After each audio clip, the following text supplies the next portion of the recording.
तमाम देखने वालों को अस्सलाम वालेकुम। मैं हूं हसन अब्बास और आप देख रहे हैं मेरा यूट्यूब चैनल। और आज बड़ी अफसोसनाक खबर के साथ आपके पास आए हैं।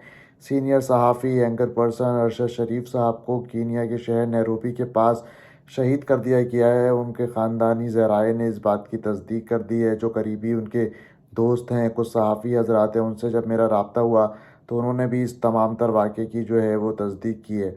उसके बाद जो है वो मैंने कीनिया की पुलिस से रब्ता करने की कोशिश की, बड़े घंटों तक रब्ता करने की कोशिश करता रहा। फिर बड़ी मुश्किलों से उनसे रब्ता हुआ, लेकिन उन्होंने कोई ऑफ़िशियल स्टेटमेंट इसकी जारी नहीं की।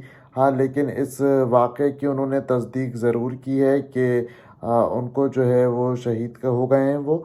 लेकिन असैसिनेशन के हवाले से, गन शॉट के हवाले से जब मैंने उनसे सवाल किया तो उन्होंने इस बात पर कोई जवाब नहीं दिया। लेकिन जो कीनिया के अंदर कुछ हमारी लोकल सोर्सेज़ हैं, जब उनसे बात हुई तो उन्होंने इस हवाले से बताया कि अरशद शरीफ साहब को जो है वो उनकी बॉडी को अस्पताल मुंतकिल कर दिया गया है। पुलिस अपनी तफ्तीश कर रही है। तफ्तीश करने के बाद बाकायदा तौर पर इस पे रिपोर्ट जारी करेगी। अभी तक उनका पोस्टमार्टम होगा या नहीं होगा, इसका कोई फ़ैसला नहीं किया गया है। उसके बाद जो है वो कुछ मेरे ख़ारजा ऑफ़िस के अंदर लोगों से बात हुई तो काफ़ी देर तक तो जो है वो तमाम तर वाक़े से लाइल्म थे। इस तमाम तर ख़बर को जो है वो एक र्यूमर समझा जा रहा था। लेकिन उसके बाद बाकायदा तौर पे जब बहुत सारे मीडिया चैनल्स पे ये चली, ट्विटर के ऊपर चलना शुरू हुई, तो ख़ारजा ऑफ़िस जो है वो इस पे हरकत में आया और जो कीनिया में कायम हाई कमीशन है पाकिस्तानी, उससे रब्ता करने की कोशिश की गई, लेकिन वहाँ पे भी किसी से रब्ता नहीं हो पा रहा था।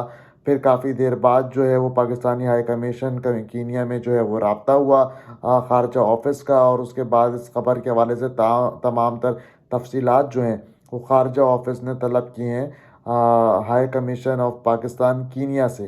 तो अब तक कोई भी जो है वो इसके ऊपर वज़ारत ख़ारजा की जानिब से कोई ऑफ़िशियल स्टेटमेंट अब तक आया नहीं है। लेकिन जो मेरी बात हो रही है कुछ दोस्तों से जो कि इस टाइम मौजूद हैं अरशद शरीफ साहब की रिहाइशगाह पे, वो बता रहे हैं कि जो उनकी वालिदा हैं वो बड़ी हौसले में दिखाई दे रही हैं और वो कहती हैं कि बस किसी भी तरह जो है वो मेरे बेटे को पाकिस्तान लेके आया जाया जाए फ़ौरी तौर के ऊपर, और बड़ी हिम्मत का वो मुज़ाहिरा कर रही हैं।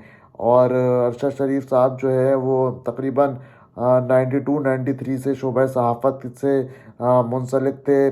डॉन न्यूज़ के साथ काम करते रहे, ARY में 7-8 साल काम किया, आज न्यूज़ के अंदर बतौर डायरेक्टर न्यूज़ खिदमत अंजाम दी, दी न्यूज़, डॉन में जो है वो लिखते रहे। उसके अलावा जो है वो दीगर जो है वो प्लेटफॉर्म्स पे हम उनको देखते रहे। फिर काफ़ी अरसे से जो है वो यूट्यूब के ऊपर वो बड़ा एक्टिवली पार्टिसिपेट कर रहे थे। और अगर हम बात करें उनके पाकिस्तान छोड़ने की वजह, तो इस्टेब्लिशमेंट के साथ जो है वो उनके ताल्लुकात ख़राब हुए। एक ज़माने में अरशद शरीफ साहब को बड़ा ब्लू आइट कहा जाता था इस्टेब्लिशमेंट का, और जैसे ही हमने देखा कि उनके इस्टेब्लिशमेंट के साथ जब मामलात ख़राब हुए इमरान खान साहब के दौरे हुकूमत में, जब उनका आखिरी वक्त चल रहा था, अदम एतमाद की जब तहरीक आई, तो उसके बाद ये तमाम तर सूरत हाल ने जो है वो जन्म लिया। और जब शहबाज गिल साहब को बाकायदा तौर पे अरेस्ट किया गया, उसके बाद जमील फ़ारूक़ी वाला वाक़या हुआ, साथ ही साथ जो है वो ज़्यादा एक प्रेशर जनरेट हुआ ARY न्यूज़ के ऊपर, क्योंकि शहबाज गिल साहब का स्टेटमेंट जो था वो ARY न्यूज़ के ऊपर नशर हुआ था। उसके बाद अरशद शरीफ साहब को जो है वो ये मुल्क छोड़ना पड़ा और पेशावर से जो है वो दुबई के लिए रवाना हुए। दुबई के बाद वो लंदन गए, उसके बाद जो है वो लंदन से अफ्रीका गए और नैरोबी के आसपास जो है वो रह रहे थे। काफ़ी अरसे से जो है वो उनको थ्रेट्स थे और अपनी जान को लेके भी जो है वो उनको काफ़ी बातें सुनने को मिल रही थी, थ्रेट्स थे। उसके अलावा उनको जो है वो फैमिली के हवाले से भी थ्रेट्स थे और प्रोफेशनली भी बड़े उनको थ्रेट्स मौसूल हुए थे। और वो इतने अरसे से जो है वो एक जगह टिक के नहीं बैठ रहे थे, वो अपनी जो लोकेशन थे उसको बार बार चेंज कर रहे थे। और ये भी इस बात की जो है वो अक्कासी करती है कि यकीनन वो अपने आप को सिक्योर फील नहीं कर रहे थे, जिसकी वजह से वो एक जगह पे नहीं रुक रहे थे। अच्छा, ये एक बात हो गई। दूसरी बात क्या है भाई, इस हवाले से कि ARY के साथ जो है वो इनके मामलात क्यों ख़राब हुए या ARY इनको क्यों छोड़ना पड़ा। اے آر وائی کے اوپر ایک پریشر جنریٹ ہوا شہباز گل کے بعد، جس کے بعد اے آر وائی کے اسٹیبلشمنٹ کے ساتھ تعلقات خراب ہوئے. پھر ارشد شریف صاحب نے اور اے آر وائی مینجمنٹ نے یہ فیصلہ کیا کہ ارشد شریف صاحب جو ہیں وہ اس چینل سے جائیں، تاکہ جو باقی امپلائیز یہاں پہ کام کر رہے ہیں ان کی نوکریاں بچ سکے، اے آر وائی واپس بحال ہو سکے. اس کے اوپر جو پابندیاں لگی ہیں پیمرا کی، اس سے اس کو چھٹکارا مل سکے. اور اگر ہم ساتھ ہی ساتھ بات کریں ارشد شریف صاحب کے حوالے سے، تو بڑا اوپنلی بلنٹلی اسٹیبلشمنٹ کے خلاف اب بولنا شروع ہو چکے تھے.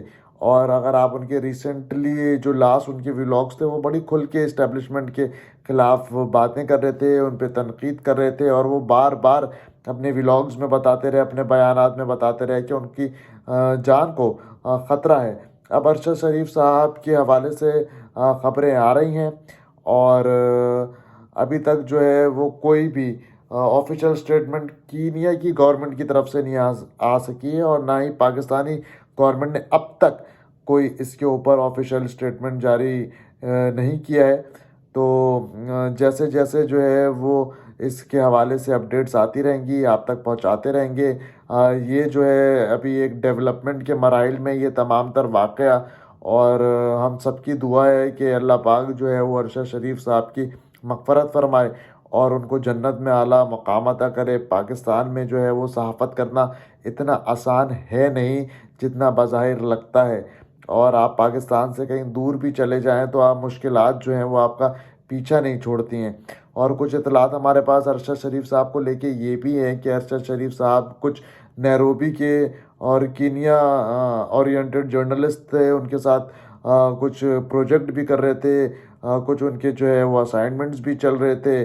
اور جیسے جیسے جو ہے وہ مزید اپڈیٹس ہمارے پاس آتی جائیں گی، ہم آپ کو جو ہے وہ دیتے رہیں گے. ابھی تک ہمارے پاس جو فرسٹ انفارمیشن تھی وہ ہم آپ کو دے رہے ہیں، لیکن ابھی تک بہت ساری چیزیں جو ہیں وہ قابل وقت ہیں کہنا، لیکن ہم آپ سے کچھ بھی چھپائیں گے نہیں. جو چیزیں ہمارے پاس آئیں گی وہ آپ تک لے کے آئیں گے. ارشد شریف صاحب کی مغفرت کے لیے دعا کریں اور مجھے اجازت دیں. اللہ حافظ.